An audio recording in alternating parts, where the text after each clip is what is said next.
Hello! So today I will be doing some spring recommendation books and K-dramas. If you're new, hi, my name is Pat. I love K-dramas and it's been a while since I watched one, really completely finished and started a K-drama or a K-movie, but I've always loved it. I've loved it as long as I've loved reading, and I recently joined a readathon and it just kind of sparked the motivation or the inspiration to start K-dramas again. Without further ado, let's get started. So I'm gonna start with the more popular ones, I guess, and the more easily understandable why it's spring, because to me spring and summer are kind of interchangeable a little bit, but I know that spring means, it's a new beginning. We're transitioning out of winter, it's getting warmer, plants starting to grow, and so it means new beginnings, first loves, new loves, etc. So the theme, I guess, for a lot of these books are like that. So the first one that I'm going to recommend is very popular. You probably have heard a lot about it. The Brown Sisters trilogy by Talia Hibbert. I don't have the first book with me because I lent it to my sister. I think it's been a year now, more than a year, but she hasn't read it. But the first one is Get a Life, Chloe Brown, and then we have Take a Hint, Danny Brown, and the latest one is Act Your Age, Eve Brown. And I absolutely love these books.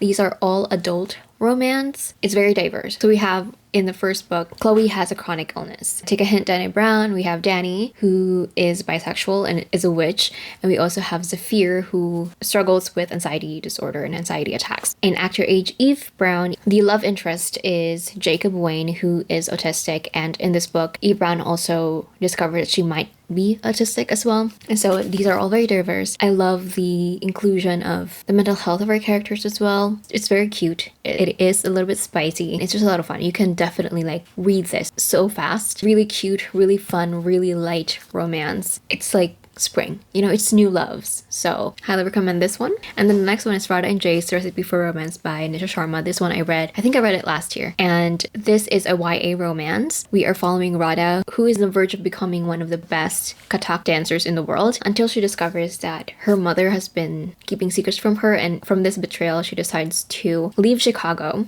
and go to Princeton Academy of Arts. And because of this betrayal, she decides to leave performing in her past, and she meets Jai, who is the captain of the Bollywood Beats dance team. He's an overachiever. He's the opposite of Radha, so it's opposites attract. It's very cute because Radha is looking for a new beginning after this betrayal that she experienced, and meeting these new people and facing their fears and their families, and finding new happiness, or a different kind of happiness than they had before. And it was very cute. I had a lot of fun reading this one. Again, it's the kind of thing that's just light and fun and fluffy, and it deals a lot with family as well. I really enjoyed this one, very adorable. The next one is a graphic novel that I read years ago. This is The Prince and the Dressmaker. We are following a prince who loves to cross-dress and meets this dressmaker, and they form this really cute, really adorable friendship. I just had a lot of fun reading this one. Again, really quick read because it is a graphic novel. I just love the discussions of identity, of young love, of art, and of family. And yeah, it's very cute. Again, very adorable. Quick read. And then I have XOXO by Axio. This is a recent read of mine. I read this during the readathon, like I mentioned earlier. And in here we are following Jenny, who lives in Los Angeles, meets Jaewoo. They spend an unforgettable evening together, but Jaewoo has to go back to South Korea, and she, months later, moves to South Korea to help take care of her ailing grandmother. And they meet again, and she discovers that Jaewoo is actually one of the members of one of the most popular K-pop groups in South Korea. New beginnings, new friends, new school, and first loves.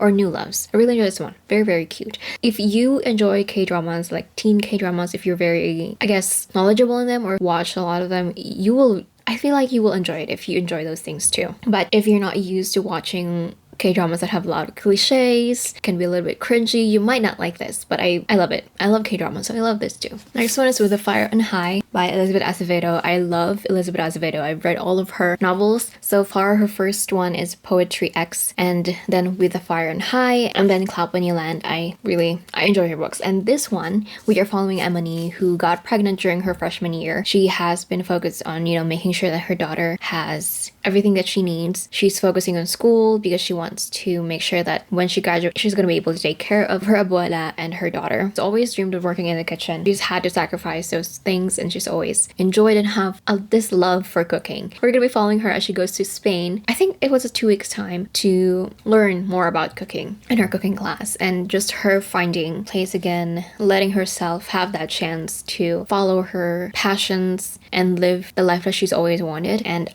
this was such a heartwarming story as well. Again, it's new beginnings, we're following this young woman who has a lot of dreams, a lot of love in her. I really enjoy this one. It's not as lighthearted as the other ones that I received, but following her bloom into, or letting herself bloom into the person that she wants to be is so amazing to read. The next one is I'll Be the One by Lila Lee. This is also another one that is set in the K-pop world. We are following our main character, Sky, who wants to be the next K-pop star, and she nails her auditions, but she has had a lot of adversities because she's fat, she's also bisexual. It's her challenging this world where if you're not certain things, if you do not fit the mold, you're not accepted and you're not seen as someone who will succeed. It's very cutthroat. And again, it's so much fun to read, very cute. Of course, check the trigger warnings for all of these books. And with this one, it's about, fatphobic comments, some homophobic comments as well, but still very adorable. I love following Sky as the main character because she's very unapologetic about who she is, and she's also had to learn how to love herself too, so really enjoyed reading her story. And then the last book is a book series, one of my favorite short novels or like novellas, the Wayward Children series by Shannon Maguire. This is a magical realism, portal fantasy type of story. Each book we are following different teenagers who have been swept into these different worlds. So with a lot of these children, when they come back from these worlds, they're very different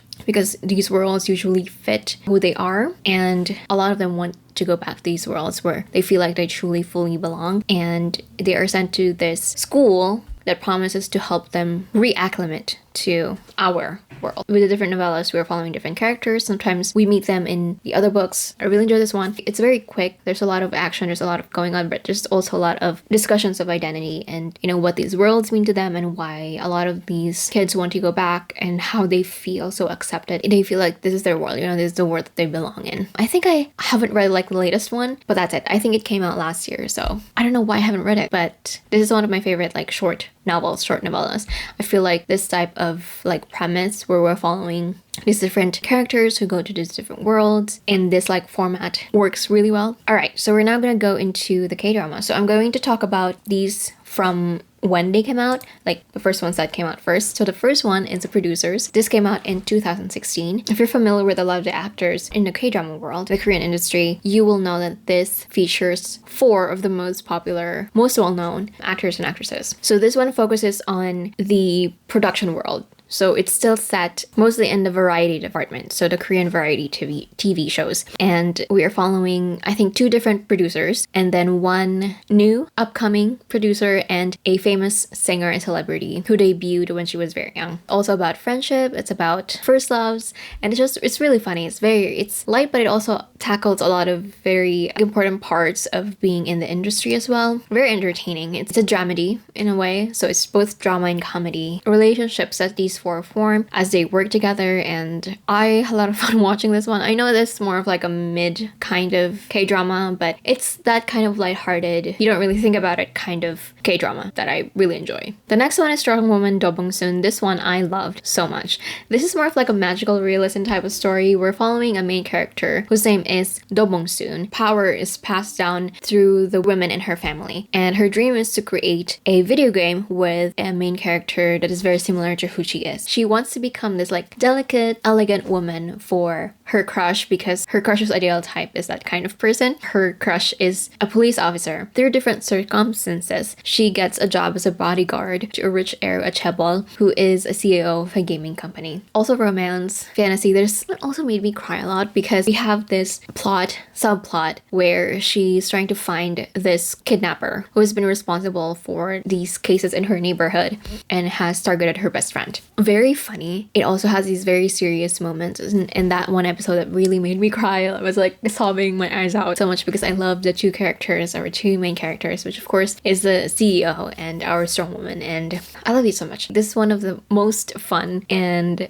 I feel like the characters are so well done and like so complex, and so I really love this series. The next one is Clean with a Passion for Now. This one came out in 2019, early 2019. We are following a sloppy young woman who actually cleans very well. She joins this cleaning company. She is this bright, easygoing type of personality. In the company that she works for, the CEO is this severe germaphobe, and they're like complete opposites because he's a grump too and he hates anything unclean, and she's pretty sloppy herself. And of course they fall in in love, and it's also very cute. And I know that this is more also kind of mid in terms of the romance, but I found it really very, very cute because we have these two characters who are polar opposites who have their own past to why they are the way they are now, and you know, they get to know each other, they fall in love, and it's very, very, very cute. And it's also based on a manhwa, so if you want to read the manhwa as well, you can read it. Clean with Passion for now, that's the title. And then the next one is Reach for Sincerity or Touch Your Heart. Has two different titles. Sometimes, you know, they have different titles when they're translated. This one is another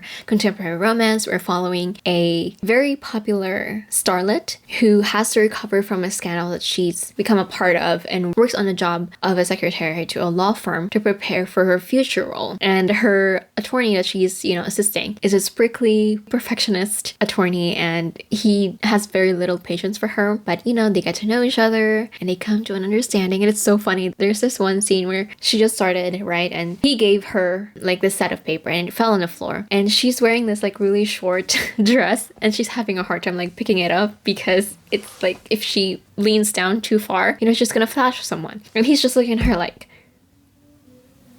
you know, it's so funny. It's so funny. I love these two together. And the thing is, they work together in Goblin. It very rarely happens when, you know, second leads or like main leads get another project where they are also working together, like they're the main couple or like another couple as well.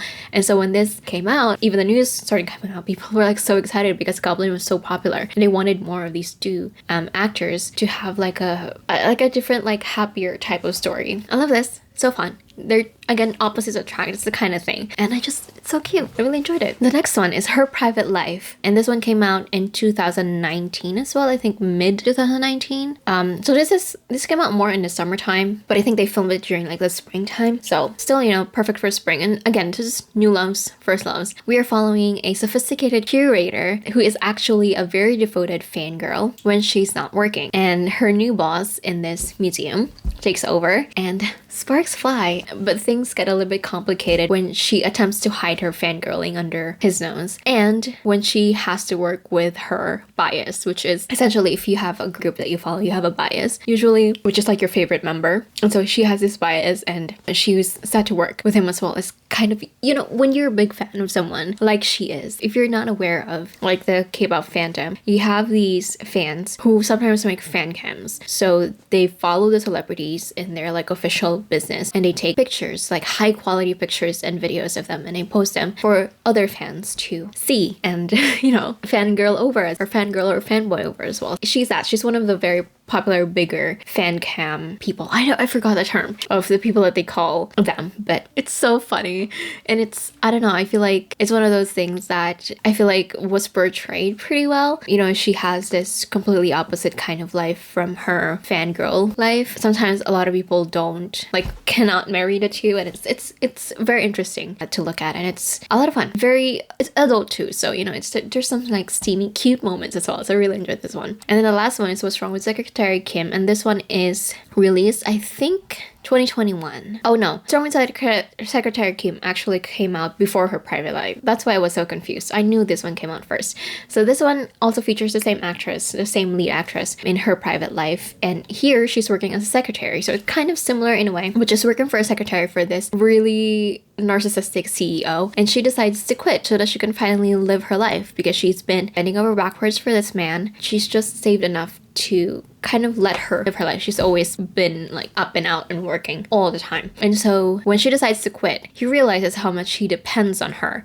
and how she's literally the only secretary that lasted that long and has kind of clicked with him and has really worked very well with him. And so he attempts to change her mind. That's when the relationship evolves. And they also have obviously their own like traumatic past that they work through together, and it's hilarious. It's another one that is based off of a manhwa, like a very popular manhwa. So if you want to read that manhwa too, I highly recommend. So fun to watch the narcissistic CEO be all like about himself, and you have the secretary just like used to it and be like, all right, okay, yes, good, you look great, yes, let's go. This kind of thing, like, you know, she's so used to his antics and they like click together. So yes, those are all the books and K-dramas that I highly recommend that you guys consume whatever way. And I hope you guys enjoyed this video. Let me know what you guys thought. If you're planning on picking up these based on my recommendations, your thoughts on my recommendations. If you have any more recommendations that you think perfectly fits like the spring, then leave them down below. And thank you so much for watching, and I will see you on my next one.